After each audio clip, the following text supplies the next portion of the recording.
Right, moving on to something else that's purely brilliant is Areeb Siddiqui, CEO of Kestrl, whose platform offers an ethical and interest way of finance. So we're going to talk about that in a minute. Let's get a hold of Areeb first. Assalamu alaikum, Areeb. Welcome to the show.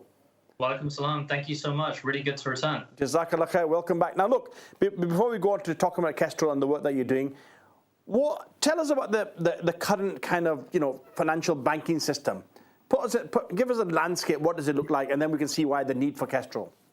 Sure, absolutely. So I think the best way of answering that question is if we look at the British Muslims in the UK today. There's about 2.1 million of them who are over the age of 18, the majority of which desire a banking solution which matches their personal religious values. Islamic finance is something we've all heard of. At the most basic level, we know it's about avoiding interest, but also certain other detrimental activities, such as avoiding gambling, alcohol, tobacco, things like that. Now, banks, as they work today, are not geared up to help the majority of Muslims in the UK. So in terms of what you can do, it's very difficult to take out a personal loan or a mortgage whilst avoiding interest in any way, shape or form. And also, if you have your money even sat in a current account, banks are using that money and loaning it out to companies that you may or may not agree with to generate interest on that. Even if it's sat in a current account, up to 70% of that, or sometimes more, can be loaned out to all sorts of things, from tobacco to even heavily into fossil fuel producing type activities, which many people, regardless of their religion, do not agree with. So that's the problem we're sort of dealing with. So look, my mattress can only hold so much, right? What do I do with it? And this is where I suppose you guys come in. What are the options? Absolutely. So at Kestrl, what Kestrl wants to be is we are essentially a mobile app that makes it easy for Muslims to budget, save, and invest in line with their values. Our mission has always been about helping people to combine their financial goals in their lives, whether you're saving for a house, a car, or simply for retirement, with your personal values. For some people, that means religion. For other people, it means sustainability, making a real difference in the world around you. So financial goals, personal values, to make a real impact on the world around you for the better. So, similar to what Alison was talking about before the break. So in terms of what you can do with your money, inshallah, what you'll be able to do is to set up a nice little savings pot within Kestrl, put money into it, and actually we'll link that with an Islamic bank in the UK today, which allows you to grow your money in a halal manner.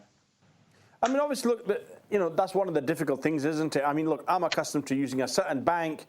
I've got all my direct debits and standing orders set up and all the rest of it, and it comes in, it comes out, everything's pretty strong. Because one of the things is obviously, first of all, there's a mindset, isn't it? That's a challenge, because what you've just mentioned is that 70% of my money is sitting in the account, not that there's a lot of it, is being used by the bank to give to X, Y, and Z. I don't even know about it. Is there not a requirement on the bank to let us know, or is it something I can find out about? There should be.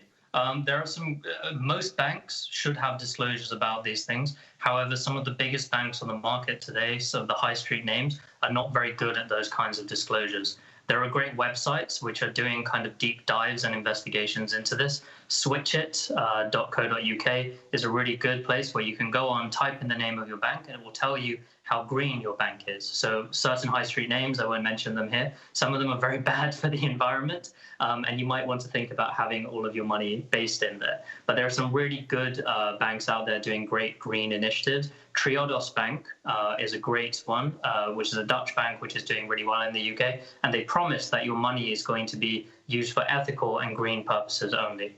So, do ethical, green, and Islamic, are they similar things? So it's a great answer, and it's something which can be an inflammatory point. Sometimes, when a lot of money in the Muslim world comes from oil, which of course is quite not an incredibly environmentally friendly energy source. However, from our perspective at Kestrl, we really do believe that there's a lot of overlap between these things, right? Islamic finance is more than just avoiding interest. It has to be about avoiding harming the environment and the world, which in reality we have been charged with in terms of protecting, right? Anything which is really detrimental to the environment, which is producing a lot of CO2, how can that be, within our beliefs, what Islamic finance is? So that's what we're trying to do at Kestrl, to marry. What are the alternative areas that, an alternative bank like yourselves would maybe invest the money and obviously, you're at the end of the day, you're a business, you've got to keep operating. What are the alternative places that an ethical bank may invest a client's money? Okay, so a few asset classes. Small to medium businesses is a great one. So through Kestrl, you'll be able to link up and view a number of small businesses, from pharmaceutical chains to family-run restaurants, those kinds of things, who are all revenue-making, good investments you can actually invest into and make some money through there. Buying and selling physical bars of gold, that's also another thing you'll be able to view through the Kestrl marketplace. It's something which historically has been really popular amongst Muslims, and you'll be able to do that through us as well. We ensure that the gold is ethically sourced through our partners, and they're making sure of that. We wouldn't engage with them otherwise. And the other thing are sustainable housing. So through us, you'll be able to invest through, again, third parties such as Yielders, which is an amazing Islamic fintech, which we're hoping to partner with.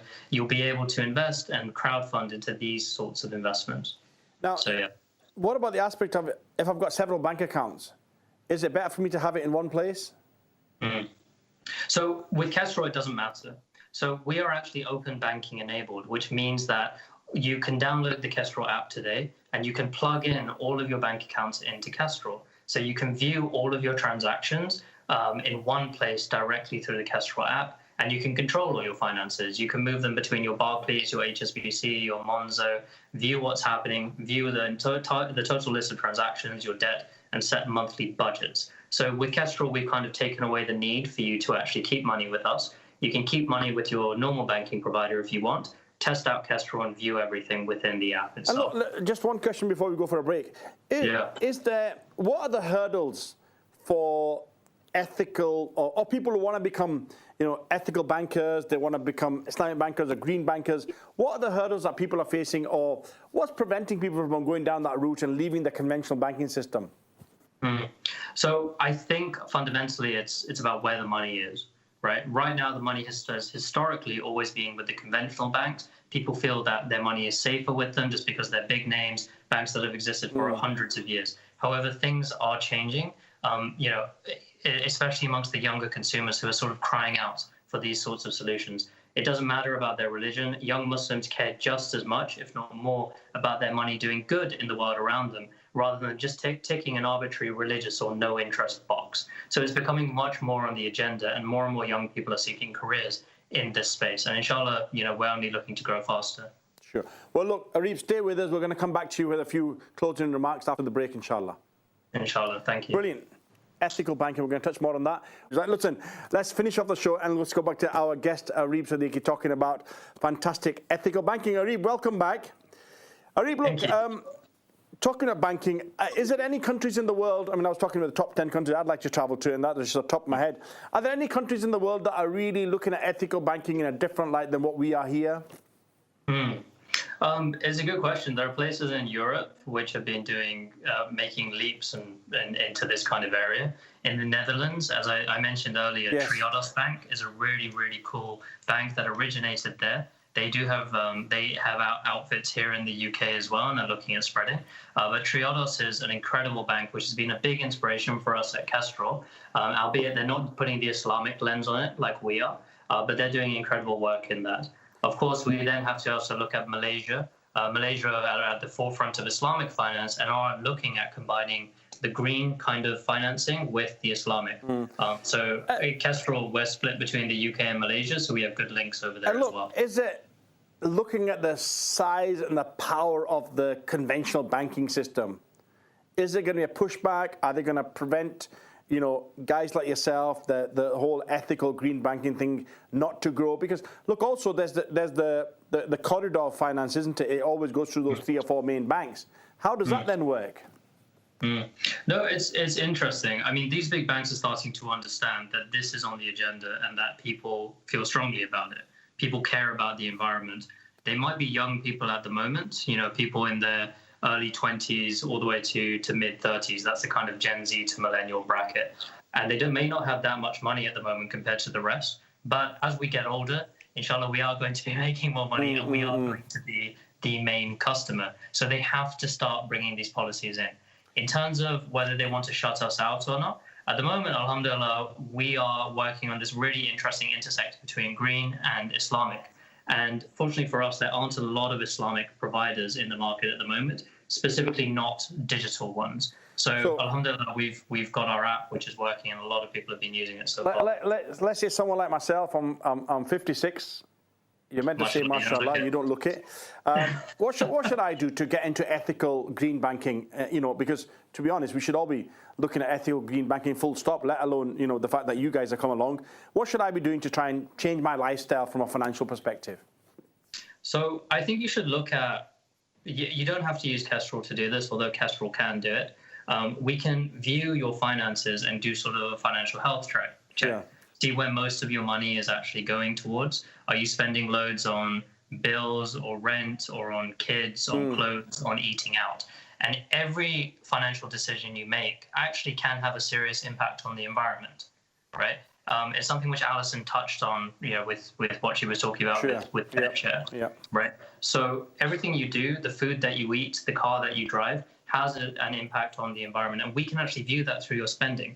So it's something we're building, and inshallah, we are looking to launch it by the end of this year, which is something which allows you to view your spending and actually calculate what is the impact on the environment that your spending is having, right? So say you spend £30 on petrol, you spend £50 on meat from your local butcher, all of that has a serious carbon emission impact on the world around you. And that's something you can view through Kestrl. Sure. So I can tell you how to do that through Kestrl. There's a few other places. Okay, so just to finish off then, similar to being able to switch your utility bills to some, is there, and your phone bills, etc., is there some platforms that can make your life easy to take from your current bank to an ethical bank? Yeah, definitely. So I mentioned before, Switch It is a great website that allows you to view your bank, what their policies are, and you can actually switch directly through that website. Would that system take care of all my direct debits and everything else? Well, you'll have to do a lot of it manually, I'm afraid. But see, I've given you a gap in the market, right? You could make millions out of this. There's a gap in the market that if I could just touch a button, just like do my utility bill, and somebody else took care of all the standing orders, direct debits, and charity. Oh, yeah. Listen, there's a gap in the market for somebody. If anybody's watching has heard me say that, and they set it up, I want the commission. If it's for utility bills, I will say we do have that within Kestrl at the moment. So you Brilliant. can. Well, look, Areeb, Jazakallah khair for being with us and opening your eyes to ethical banking. Keep up the fantastic work, and may you grow abundantly, inshallah. Inshallah. Jazakallah khair. Salam wa rahmatullah. Brilliant.